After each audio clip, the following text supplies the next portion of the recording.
pediatría. Entonces, dado que es un tipo de coronavirus pues, causante de la enfermedad COVID-19, el cual se ha convertido en un importante problema de salud a nivel mundial, porque como hemos visto, es un virus que tiene alta transmisibilidad y mortalidad. Entonces, para hablar de la epidemiología, podemos ver que hasta hace más o menos 48 horas, en la situación a nivel mundial, habían casos confirmados en el mundo, 90.695, 701, con una alta mortalidad de 1.940.593.000, pero con una alta tasa de pacientes recuperados. Y también con una alta mortalidad de 46.451 personas.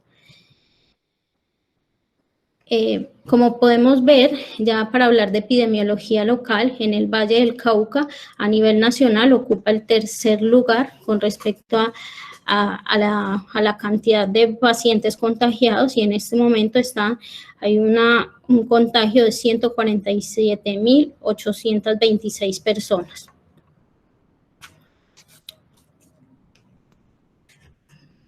Y esta es la epidemiología a nivel mundial.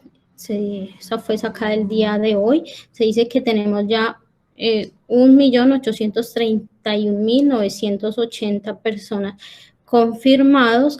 La mayoría están con una alta tasa de pacientes recuperados, pero también tenemos una alta tasa de mortalidad.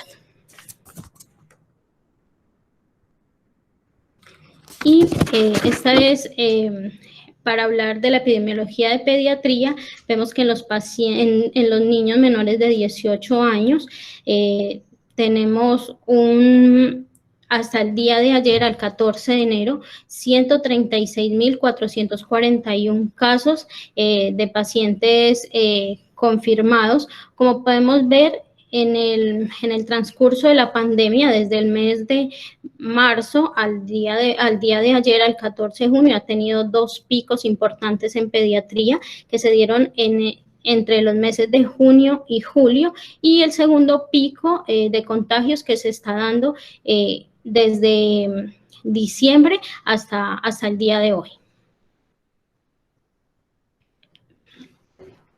Y ya la población pediátrica en el Valle del Cauca, actualmente tenemos casos activos en el hospital, 166 casos, que eso representa un 2%. La mayoría de ellos están en casa y tenemos 4 personas fallecidas. Y pues tenemos también pacientes, 10 pacientes que están en unidad de cuidado intensivo pediátrico, pero la mayoría de estos se han recuperado, que son 8.523 para un porcentaje del 94%. Y bueno, como podemos ver, durante toda la evolución, para hablar de la evolución de los coronavirus, estos son virus que se han detectado desde hace mucho tiempo. Incluso se habla que desde 560 a 820 años antes de Cristo, como es el caso de coronavirus NL63. Sí, entonces las manifestaciones pues de cada uno de estos son diferentes. Inicialmente los coronavirus presentaban pues infecciones respiratorias leves, pero hay dos casos particulares, que tenemos el SARS-CoV-2, que en el año 2002 ocasionó una epidemia, y el virus MERS-CoV, que en el año 2006 también ocasionó una epidemia y que tuvo una alta tasa de contagios. Se dice que alcanzó hasta 45.000 muertes, y que este virus se expandió hasta en 5 continentes.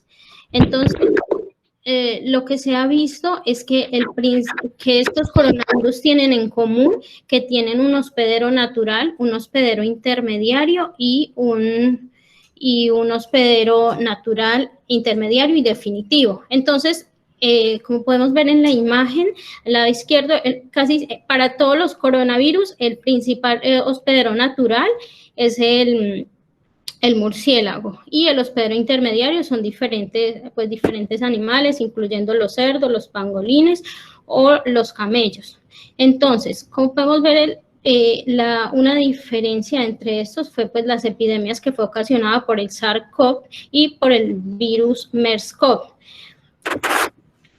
Entonces, ya hasta antes de la pandemia, SARS-CoV-2, pues se habían identificado 6 tipos de coronavirus, que es los que estamos viendo en la imagen, y ya el SARS-CoV-2 es el 7º coronavirus que se ha identificado. Entonces, ya para hablar de SARS-CoV-2, decimos, y de los coronavirus, decimos que pertenece a la familia Coronaviridae, a la subfamilia de los Orthocoronaviridae, y tiene 4 géneros, y estos géneros se clasifican de acuerdo a su estructura genética. Entonces tenemos los alfa coronavirus, los beta coronavirus, los gamma y los delta coronavirus. El SARS-CoV-2 pertenece a los beta coronavirus y este se va a componer de un ARN monocatenario que va a estar envuelto en una superficie con espigas. Y podemos ver, esta es la imagen del coronavirus y de sus componentes principales. Entonces, ¿de qué viene el nombre coronavirus? Pues de la forma que le da la glicoproteína S o glicoproteína spike, que le da una forma como de corona, que es lo que vemos en la imagen de color rojo. Entonces eso es lo que le da el nombre de coronavirus. Está compuesto también por la proteína de envoltura, por la proteína de membrana y pues su ARN.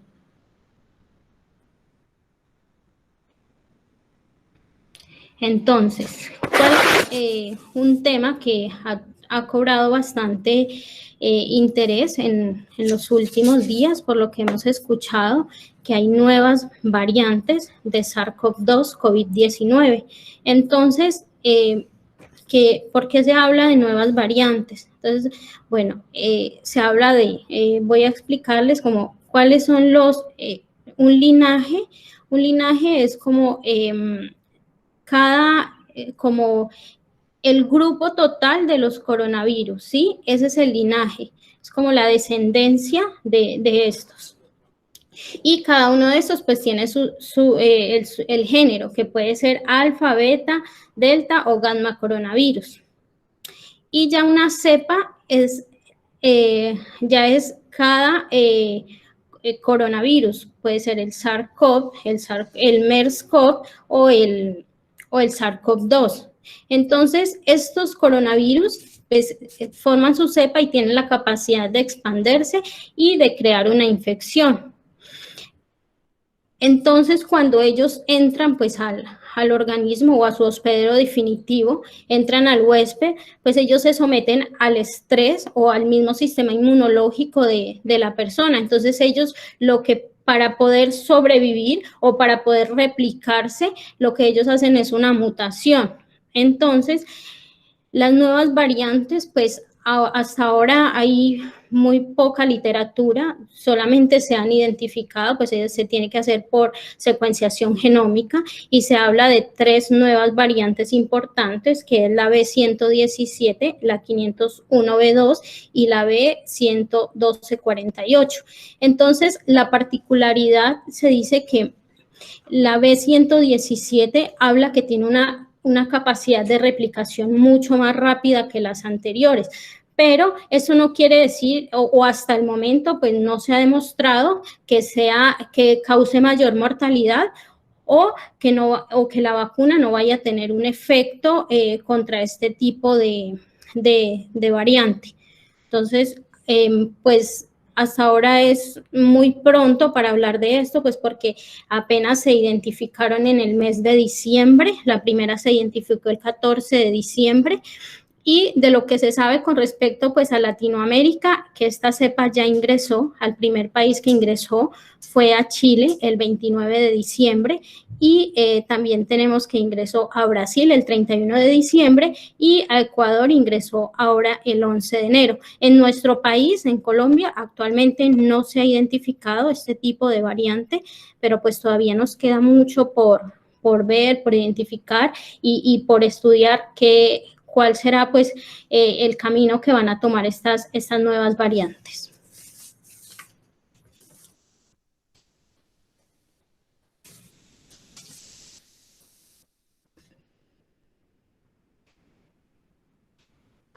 La siguiente imagen, por favor. Bueno, entonces como podemos ver aquí, esta es como la estructura de todos los coronavirus y se puede ver en la imagen de la mano derecha que esta tiene la particularidad de que la secuenciación ORF1b es muy parecida en los coronavirus, ¿sí? La mayoría, todos tienen esa misma secuenciación.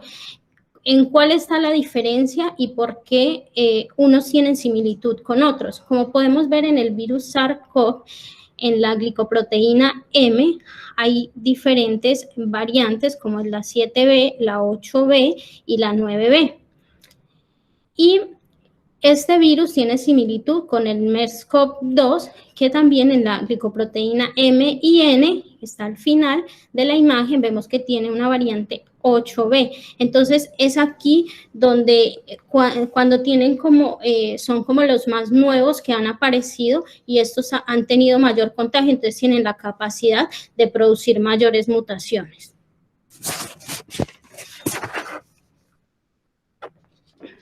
Entonces, para hablar del ciclo de vida y de replicación del SARS-CoV-2, entonces podemos ver, como les expliqué al inicio de la presentación, el SARS-CoV-2 tiene una glicoproteína que es la más virulenta, que es la glicoproteína Spike, y esa glicoproteína tiene un receptor, que es el receptor RBD, y este receptor se va a unir, o en la célula diana, la célula blanco diana del ser humano van a ser los receptores de la enzima convertidora de angiotensina. Entonces, una vez esta célula Spike se une a la enzima convertidora de angiotensina, que pues en los seres humanos, donde mayor cantidad va a haber es en el árbol respiratorio, en los pulmones, pero también se ha identificado que hay receptores de enzima convertidora de angiotensina en el corazón, en el sistema digestivo, y en el sistema nervioso central y en el sistema renal.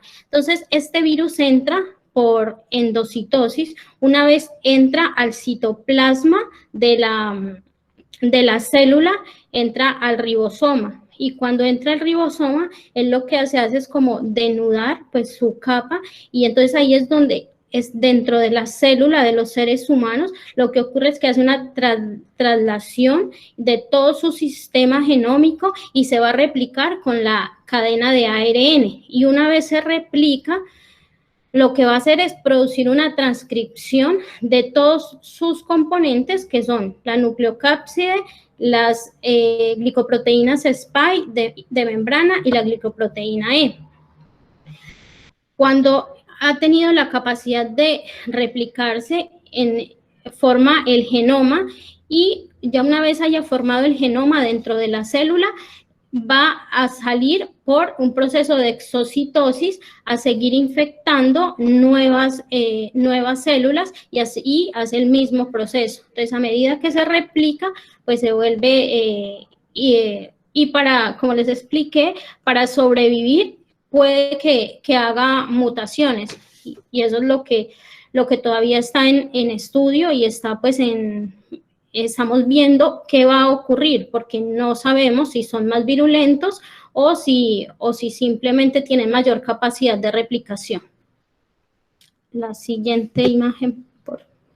Entonces, en esta imagen podemos ver que el coronavirus, pues se dice que la principal vía de transmisión es la transmisión respiratoria por gotas, también se habla de transmisión por aerosoles, y También se habla de transmisión fecal-oral. Entonces, una vez el virus ha ingresado ha ingresado a las células de pulmonares, principalmente sus células diana, pues van a ser los neumocitos tipo 2, que es donde hay mayor cantidad de receptores de enzima convertidora de angiotensina. Hay una liberación de citocinas, hay una cascada inflamatoria, y las principales que se van a liberar es la interleuquina 1, la interleuquina 6 y el factor de necrosis tumoral, y produce un daño. Al producir un daño a nivel pulmonar, lo que va a ocurrir es una vasodilatación pulmonar, va a haber aumento de la tensión superficial, posteriormente hay un colapso pulmonar y el paciente ahí hay una disminución del intercambio gaseoso, hay hipoxemia y por lo tanto el paciente presenta aumento del trabajo respiratorio. Y esto clínicamente se va a manifestar con disnea.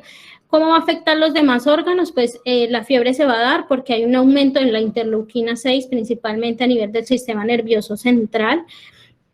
Y ya en los demás órganos es por procesos de vasodilatación. Que va a ocurrir pues un síndrome de respuesta inflamatoria severa, va a haber disminución del volumen sanguíneo, esto me va a llevar a una hipotensión y a un choque séptico con disminución de la perfusión de los principales órganos como son el riñón, el hígado, y esto me va a producir pues falla renal o falla hepática. Entonces se han hecho diferentes estudios en donde cuál es la diferencia que hay y se dice por qué los niños tienen menor afectación que los adultos, ¿sí? En la fase inicial de la enfermedad. Entonces, los diferentes estudios que se recopilaron hablan de que las altas concentraciones de receptores de enzima convertidora de angiotensina 2. Entonces, es una pregunta que nos hacemos y decimos, bueno, pero si tiene mayor cantidad de receptores, pues se supone que se va a unir mayor cantidad de coronavirus, pues porque este es el receptor diana. Pero entonces se dice que estos receptores de enzima convertidora de angiotensina en los niños son inmaduros, entonces por eso tienen menor capacidad de adhesión de los coronavirus. Y también habla de la inmunidad entrenada. Entonces, ¿qué quiere decir la inmunidad entrenada? Como vemos, los niños están más expuestos a presentar infecciones respiratorias por diferentes virus. Un niño en un año puede presentar de 6 a 8 infecciones respiratorias agudas. Entonces, su inmunidad ya está como preparada para las diferentes... la respuesta inmunológica, pues por los diferentes virus que ha presentado anteriormente. Y en los niños también se habla que hay un recuento alto de linfocitos. Entonces, esta es como la diferencia, la teoría que se tiene de por qué en los niños la fase o la inicial de la enfermedad puede ser asintomática o con sintomatología leve.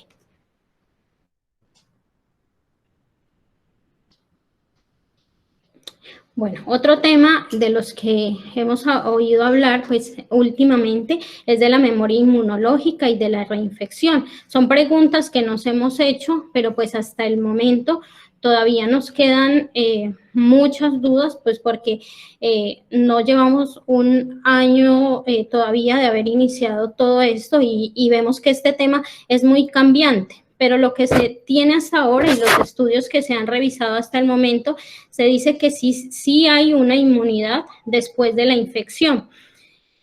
Hay artículos que hablan de inmunidad después de la infección que puede durar de 5 a 8 meses. Pero, ¿qué pasa? Con respecto, y las principales, pues la inmunidad que va a participar, pues es la inmunidad adaptativa en las células tipo B, y estas células tipo B son las que me van a activar a la inmunidad mediada por células. Otra pregunta que nos hemos hecho es, ¿hay riesgo de reinfección?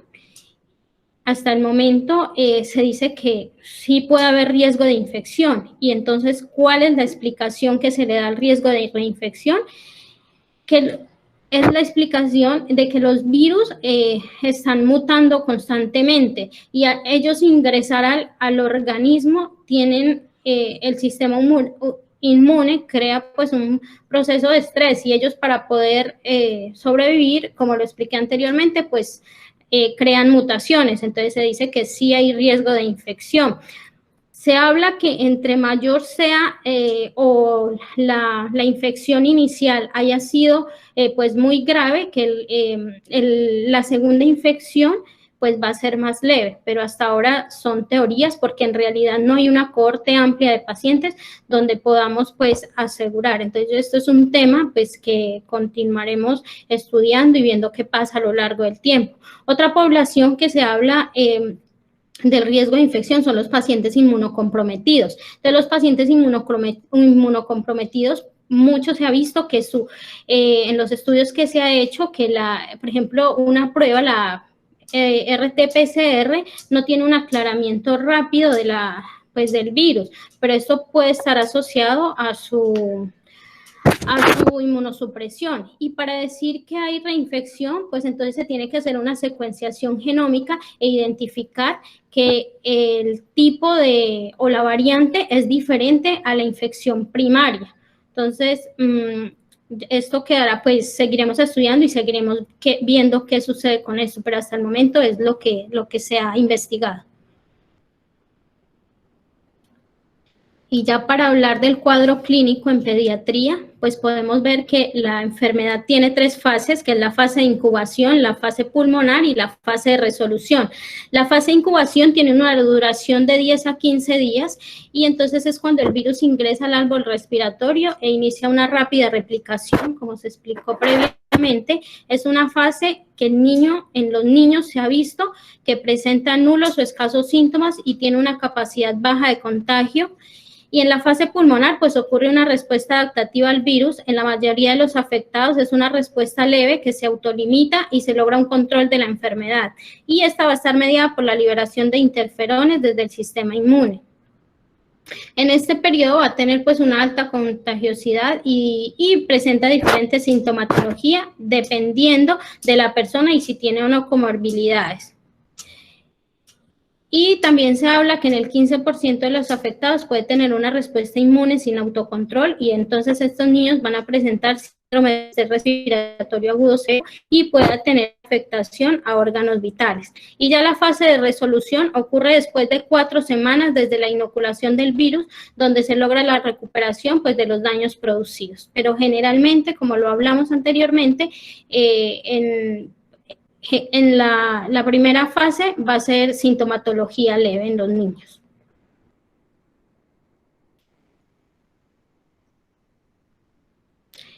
Entonces, los síntomas y los signos reportados en orden de frecuencia, hablamos que los síntomas generales, la fiebre es predominante, la cefalea y las mialgias. Y los síntomas respiratorios también son predominantes, como la tos, la odinofagia, la disnea y la rinorrea. Y los síntomas gastrointestinales, pues se ha visto que tienen una baja incidencia, pero en la población pediátrica es importante porque se ha visto que muchos niños debutan la infección por SARS-CoV-2 con síntomas gastrointestinales y también pueden tener otros síntomas como exantema, alteraciones ungueales, se ha visto en casos esporádicos. Y las manifestaciones clínicas según la edad, en un estudio de UpToDate se habla de las manifestaciones clínicas y entonces se hizo una división en los niños de 0 a 9 años y en los niños de 10 a 19 años. Y que se pudo observar pues que la similitud de los signos y síntomas en estos niños es parecida, predominando la fiebre, la tos, la dificultad respiratoria y las mialgias. Y ya en la población pediátrica, en los lactantes menores de 12 meses, pueden presentar sintomatología inespecífica como es la dificultad para alimentarse, fiebre sin una causa evidente y los síntomas respiratorios pueden ser mínimos. Entonces, por eso en ellos es pues difícil un diagnóstico porque podemos pensar que es una rinofaringitis aguda. Y también se ha visto que la bronquiolitis asociada al coronavirus 2. y puede presentar síndrome de dificultad respiratoria severa. Y ya para hacer, ¿cuál es la clasificación clínica de los casos y la estratificación de riesgo? Entonces tenemos en pediatría cuatro clasificaciones. Entonces tenemos los asintomáticos, los casos leves, pues es una enfermedad no complicada y los niños pueden presentar neumonías leves, y en los casos ya graves los niños pueden presentar dificultad respiratoria severa, incapacidad, dificultad para alimentarse, disminución del estado de conciencia, y pueden haber alteraciones en la gasometría, y estos niños pueden requerir pues manejo con ventilación mecánica invasiva. Y en los niños críticos son los que progresan rápidamente a un síndrome de dificultad respiratoria agudo o falla respiratoria, y también puede estar asociado a choque séptico, a encefalopatía, a lesión miocárdica, a falla cardíaca o a lesión renal aguda. Y pues generalmente en estos niños que están tan críticos, pues tienen desenlaces fatales.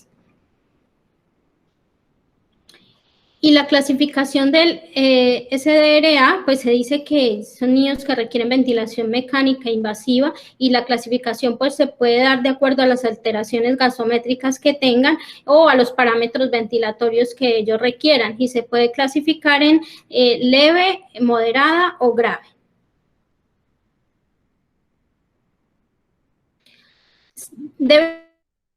En la población pediátrica tener en cuenta elementos para establecer la gravedad de la infección por virus SARS-CoV-2 COVID-19. Entonces, uno de ellos es la edad, la presencia de si tiene comorbilidades asociadas.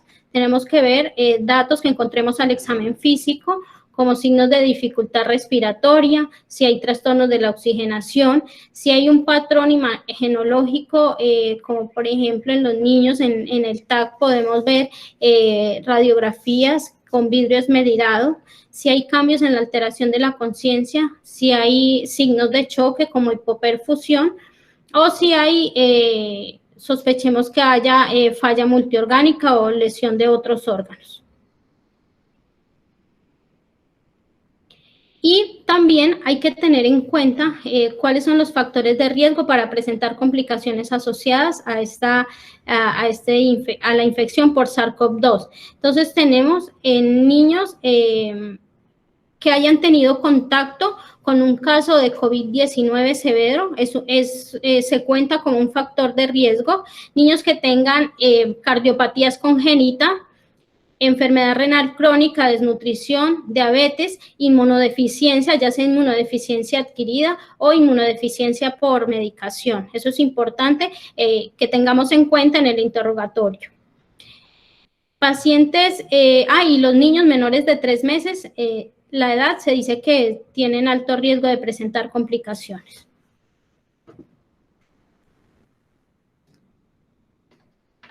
Entonces, ¿cómo hacemos el diagnóstico de la infección por SARS-CoV-2? Entonces, como vemos en esta imagen, la historia natural de la inmunidad, se dice que los primeros 5 días pueden estar asintomáticos los niños o en los adultos, luego pueden empezar a presentar los primeros síntomas, y ya de los 7 a los 21 días es donde se presenta la mayor cantidad de síntomas, y de los 14 al 21 días, de los 21 días en adelante habla una fase de convalecencia. Entonces, la historia natural de la enfermedad, vemos en esta imagen cómo está correlacionado la sintomatología con la presencia de los anticuerpos IgG y IgM, y los anticuerpos IgM se empiezan a detectar desde el 7º hasta el 21 día, y los anticuerpos IgG se habla que se empiezan a producir, a manifestar desde el día 14 de la enfermedad. Y la prueba pues de elección, la prueba gold estándar para la infección por SARS-CoV-2 es la RT-PCR, y se dice que se debe hacer entre el 0 y el 0 y el 10º día, pues que la persona empiece a presentar síntomas.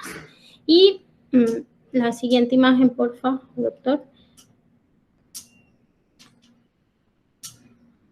Y como podemos ver, se puede tomar la RT-PCR, se puede tomar en hisopado nasofaríngeo, orofaríngeo, en lavado broncoalveolar, en aspirado endotraqueal, nasofaríngeo, se puede tomar en esputo y también cuando los pacientes fallecen, pues se puede tomar en tejidos de biopsias o de autopsias.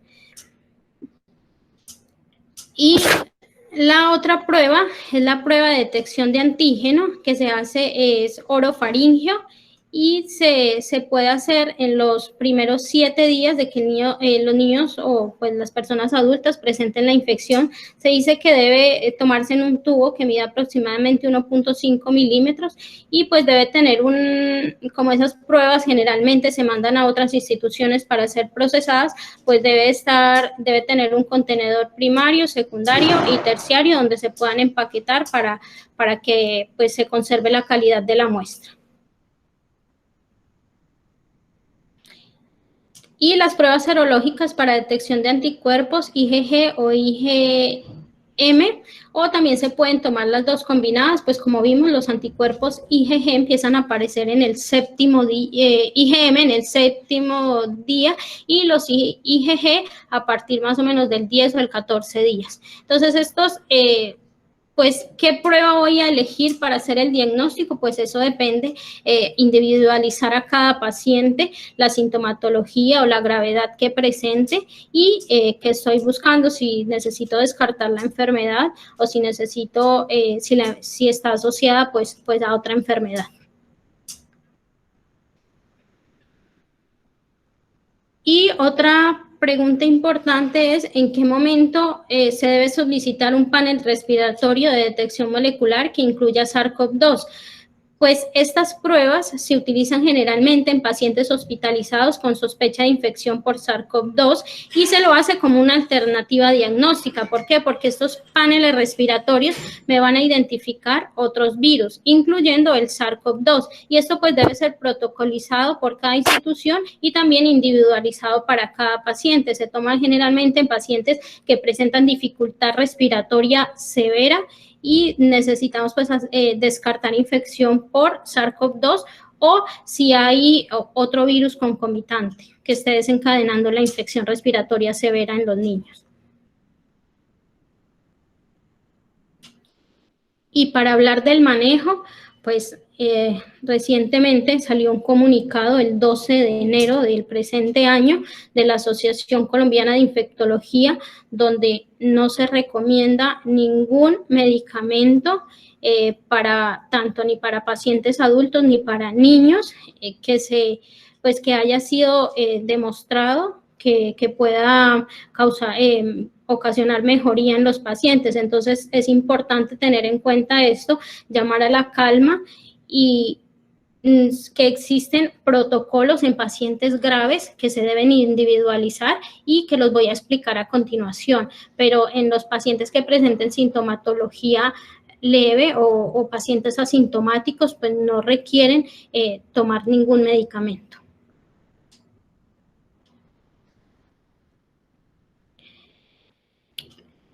La Asociación Colombiana de Infectología, la recomendación que hace es usar dexametasona en los pacientes con infección por SARS-CoV-2 COVID-19 que requieran oxigenoterapia, principalmente después de 7 días de haber iniciado los síntomas. Esa es la única recomendación que se hace. Otra, otra cosa que debemos tener en cuenta es cuál es la utilidad de asociar antibióticos en la infección confirmada por SARS-CoV-2. Entonces, de forma rutinaria no se requiere manejo antibiótico, porque como vimos es una infección por virus, entonces no se requiere de forma rutinaria. Se debe considerar el uso de antibiótico ante una sospecha de sobreinfección bacteriana cuando sospechemos que el paciente tenga una neumonía adquirida en la comunidad o una neumonía asociada a la atención de salud. Debemos individualizar según el factor de riesgo que tenga el paciente Y si sospechamos una sobreinfección de origen comunitario o neumonía adquirida en la comunidad, debe considerarse el uso de penicilina a 300.000 unidades por kilo día cada 4 horas o ampicilina 200 miligramos día cada 6 horas. Y en los pacientes inmunocomprometidos, en pacientes oncológicos, se recomienda el uso de cefepime y dependiendo de los hallazgos de la radiografía de tórax y pues de las características del paciente, se debe pensar en una infección por estafilococo aureus y se puede adicionar vancomicina.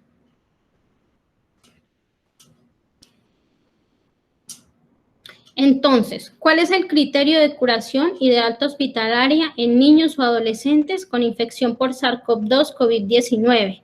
Entonces, se recomienda que los pacientes con infección por SARS-CoV-2 COVID-19 pueden ser dados de alta, pero si no han completado su aislamiento, pues deben cumplirlo en su hogar. ¿Y cuáles son los criterios que se deben tener en cuenta? La ausencia de fiebre más de 48 horas sin haber requerido el uso de medicamentos antipiréticos, la mejoría clínica de los síntomas respiratorios y la hipoxemia, y que no requiera ser hospitalizado pues, por otras patologías, que tenga tolerancia a la vía oral, y se le recomienda a los pacientes que deben tener un aislamiento durante 14 días desde el diagnóstico. Entonces, en nuestra población pediátrica, como se explicó inicialmente en la fisiopatología, al inicio de la charla, pues los niños tienen una enfermedad leve, ¿sí? Pero el problema en nuestra población va más allá de la infección aguda. Entonces, ¿cuál es lo que se ha visto y lo que se ha estudiado? Se habla del síndrome inflamatorio multisistémico temporalmente asociado a COVID. Entonces, se dice que después de haber ocurrido una infección leve, parece que se desencadena una activación de los macrófagos seguida de las células T colaboradoras, y esto a su vez va a conducir a una liberación de la cascada de citocinas y posteriormente va a estimular las células para la producción de anticuerpos que conducen a una respuesta hiperinmune. ¿Y cuáles los posibles? Habla de 4 posibles mecanismos de una respuesta inmune adquirida. Y la primera es el reconocimiento de los autoantígenos por anticuerpo o células T, que da como resultado autoanticuerpos, o por el reconocimiento de autoanticuerpos o células T de antígenos virales que lo expresan las células infectadas, o también por la formación de complejos inmunes que activan la inflamación, o por secuencias de superantígenos virales que activan las células inmunes del huésped. Y toda esta producción de superantígenos ocurre de 4 a 6 semanas después de haber pasado la infección leve en los niños. Esto solo se ve en la población pediátrica. Entonces, en esta imagen podemos ver un cuadro comparativo donde se habla de MIC-C y de Kawasaki, que son 2 entidades que tienen mucha similitud. Entonces, lo que se ha observado y se ha documentado hasta el momento es que el síndrome inflamatorio multisistémico temporalmente asociado a COVID ocurre en los niños mayores de 5 años con un porcentaje de un 48%, y los síntomas principales que van a presentar son síntomas respiratorios y alteración pues de la mecánica ventilatoria, y es producido y se ha identificado pues en las pruebas PCR que son positivas en estos niños en un 45%, y también se identifica que tienen anticuerpos IgG para coronavirus positivos. Y en la enfermedad de Kawasaki, pues que es una enfermedad también que se produce por autoanticuerpos, que va a tener afectación de la mucosa oral, que va a presentar conjuntivitis, que puede presentar rash y que presenta adenopatías cervicales. Que el órgano diana blanco de este va a ser, puede presentar el corazón con disfunción cardíaca, y también puede presentar síntomas gastrointestinales como dolor abdominal, vómito o diarrea, y la principal complicación en estos niños van a ser los aneurismas cardíacos.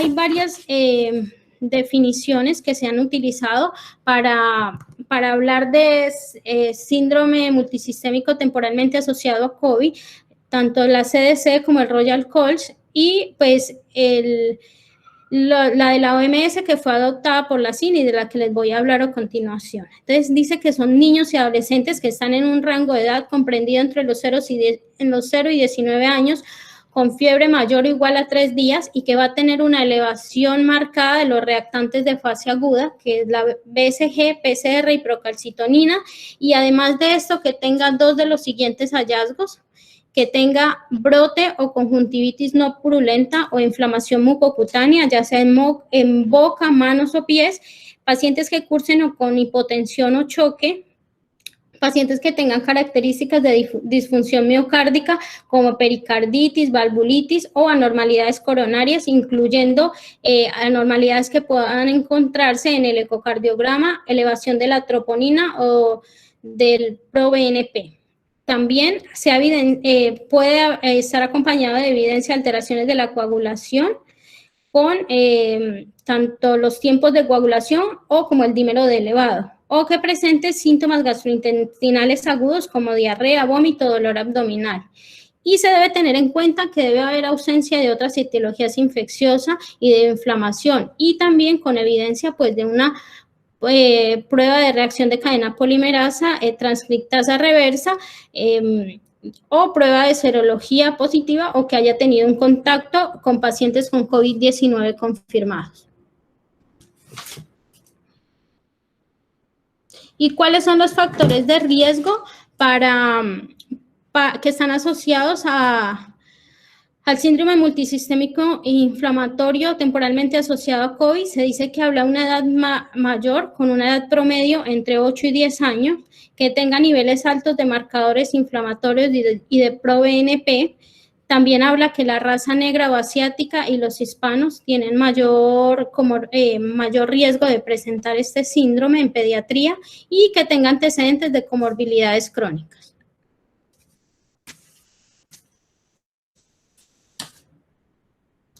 ¿Y qué vamos a encontrar en los laboratorios? Pues en los laboratorios se puede encontrar en estos niños, en los diferentes estudios que se han hecho, las diferentes cohortes, se dice que puede encontrar la elevación de la PCR, de la ferritina, del dímero D. En el hemograma podemos encontrar linfopenia, puede haber hipoalbuminemia y el fibrinógeno generalmente está elevado.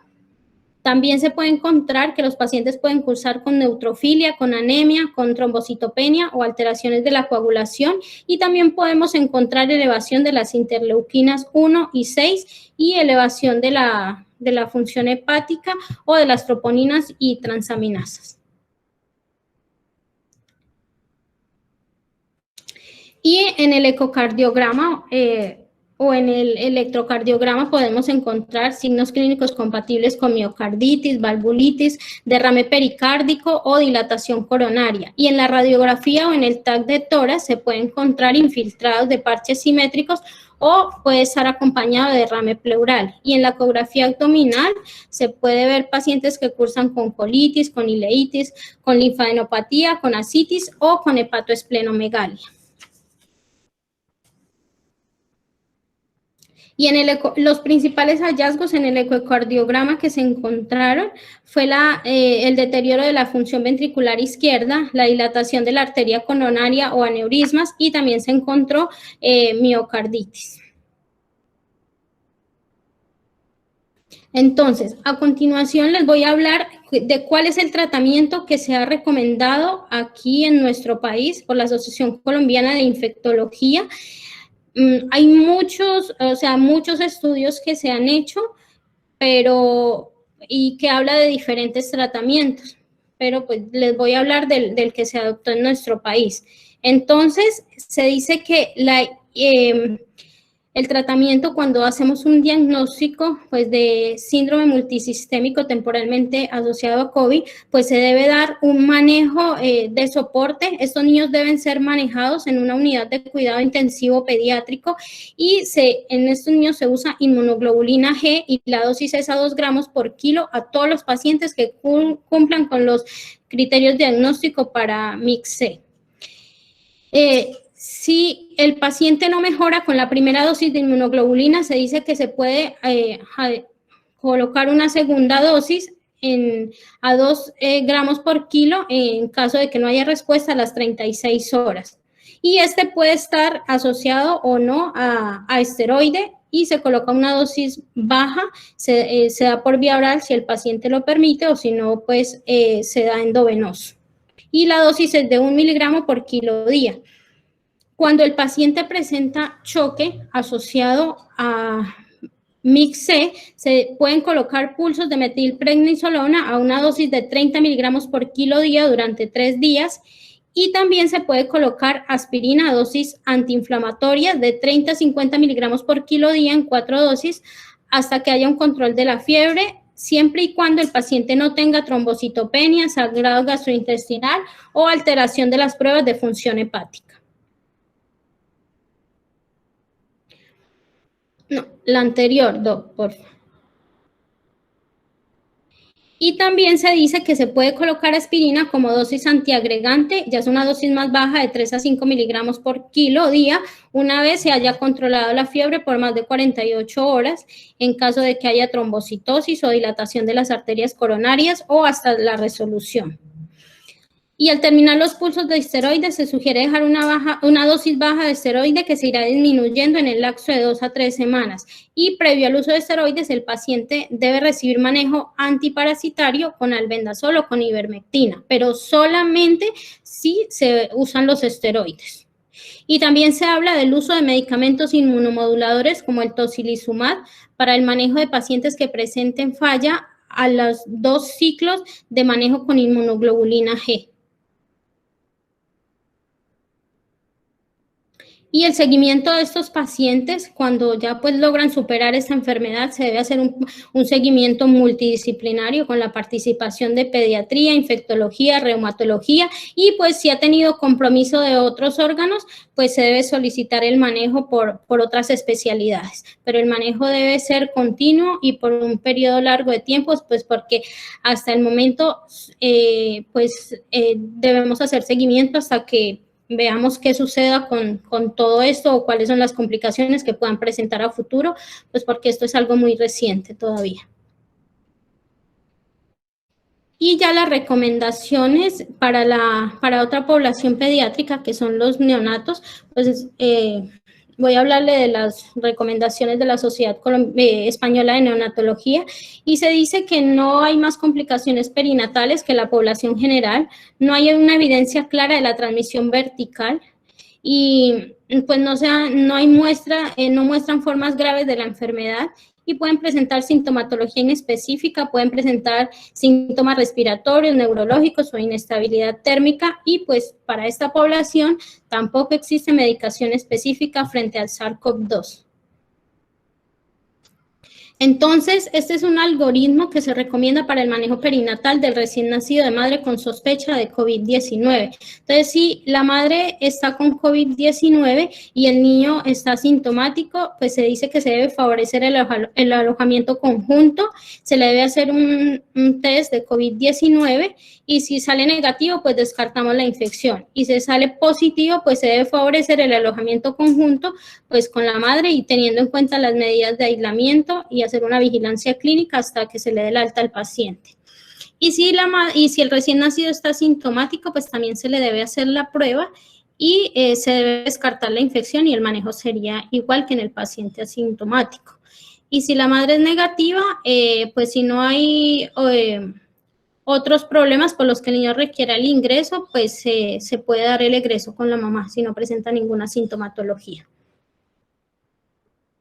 Y se dice que no se ha documentado tampoco que haya transmisión por lactancia materna, o sea que se debe continuar la lactancia materna desde el nacimiento, pues siempre que las condiciones clínicas de la madre lo permitan, o también en las madres que estén graves se puede hacer la extracción de la leche para que el recién nacido se pueda alimentar con lactancia materna. Y bueno, este es un tema bastante controvertido de vacunación y pues de interés para todos. Entonces se dice que ¿Por qué vamos a hablar de vacunación? Entonces, cuando se genera una epidemia o brote de una enfermedad, y en este caso, el que estamos viviendo actualmente, una pandemia, pues esto hace que se da pues porque la población está susceptible, es decir, que no tenemos anticuerpos para el microorganismo que se está introduciendo. Entonces, la forma de lograrlo es aumentar las personas contra anticuerpos para el SARS-CoV-2 y necesitamos tener un R0. Entonces, estadísticamente un R0 es el número reproductivo básico en una persona con la enfermedad que se expone a un grupo y que puede infectar a tantas personas. Entonces, al inicio de todo esto, pues a mediados de la pandemia, era de 3, pero actualmente se habla de un R0 de 2 en Colombia. Entonces, necesitamos un R0 menor a 1 para el control de la pandemia. Entonces, ¿cuántas personas deben vacunarse para esto? Se habla que la población crítica, que es la que está representada en la imagen, que es la PC, es el número de personas que requieren vacunarse. Entonces, lo que debemos hacer, cuando hay una vacuna efectiva, lo que se hace es calcular cuántas personas vamos a vacunar. Y ahí, pues, hacemos un reemplazo de las fórmulas. Y entonces, quiere decir que voy a calcular, en Colombia se dice que se debe vacunar más o menos al 50% de la población, pero para lograr una inmunidad de rebaño se debe vacunar al 70% de la población colombiana.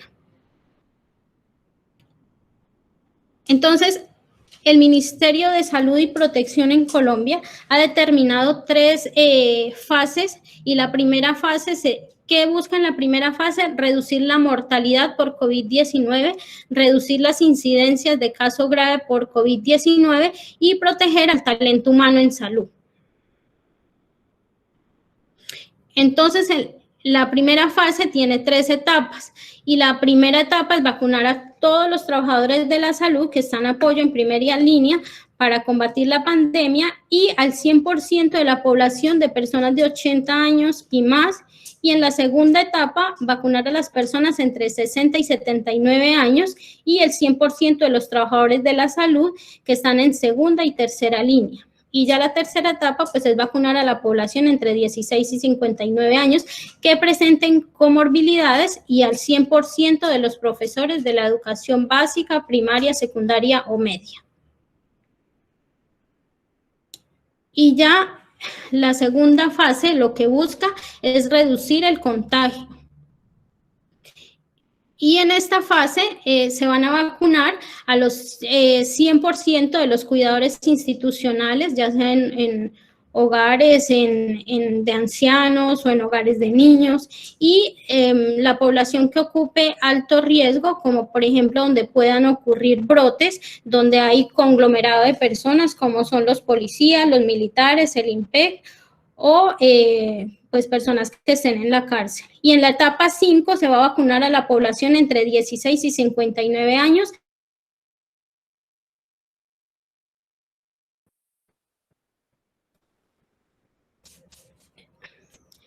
Entonces, ¿qué vacunas están disponibles hasta el momento?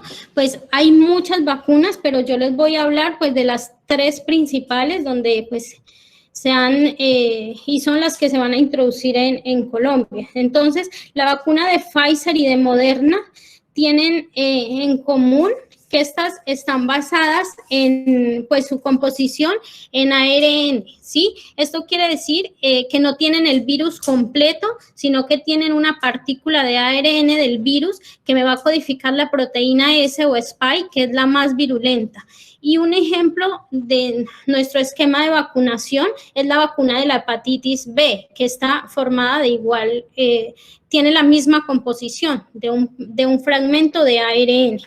Y la vacuna de AstraZeneca es una vacuna que está basada en un vector viral, y es el adenovirus no replicante, y lo que le van a hacer es adicionarle pues la proteína S del virus.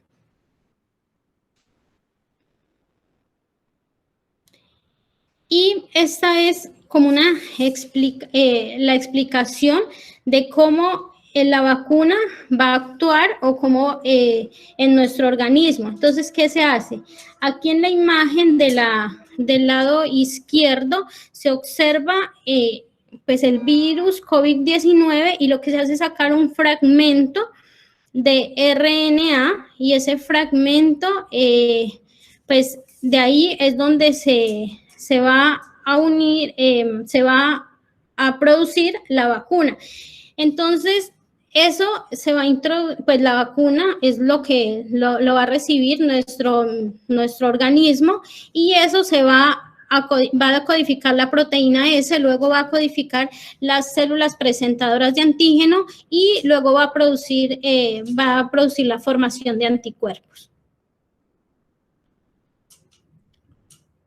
Y esta es la vacuna de Pfizer, que es la que se va a introducir en Colombia, con la que van a empezar a vacunar a la población. Entonces se dice que esta tuvo, pues como todos los estudios tienen 3 fases. Entonces, en la primera fase lo que se buscó fue buscar la seguridad de la vacuna y se pudo ver que tiene efectos adversos locales leves o moderados y que no presenta efectos adversos graves. En la segunda fase lo que se buscó fue poder identificar si era capaz pues, de producir anticuerpos y en la tercera fase se pudo observar que las complicaciones que presentaban pues eran leves y que tenía una eficacia del 95% en la población menor de 65 años y de un 94% en la población mayor de 65 años. Y esta vacuna pues ya se empezó a introducir en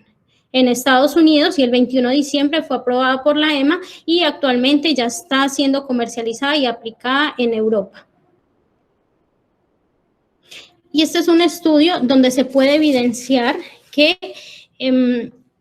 tanto con el placebo de la vacuna Moderna y Pfizer se dice que hay un aumento, una incidencia acumulada de casos grande y con el placebo. Y con la vacuna disminuye esa incidencia acumulada de casos, o sea que la vacuna sí es efectiva, sí crea anticuerpos. Lo que tenemos que identificar y todavía pues está en estudio que cuánto tiempo va a durar la inmunidad que nos produzca la vacuna y eso pues va a ser un tema que seguiremos viendo a lo largo del tiempo, pues porque apenas empezó la fase de vacunación.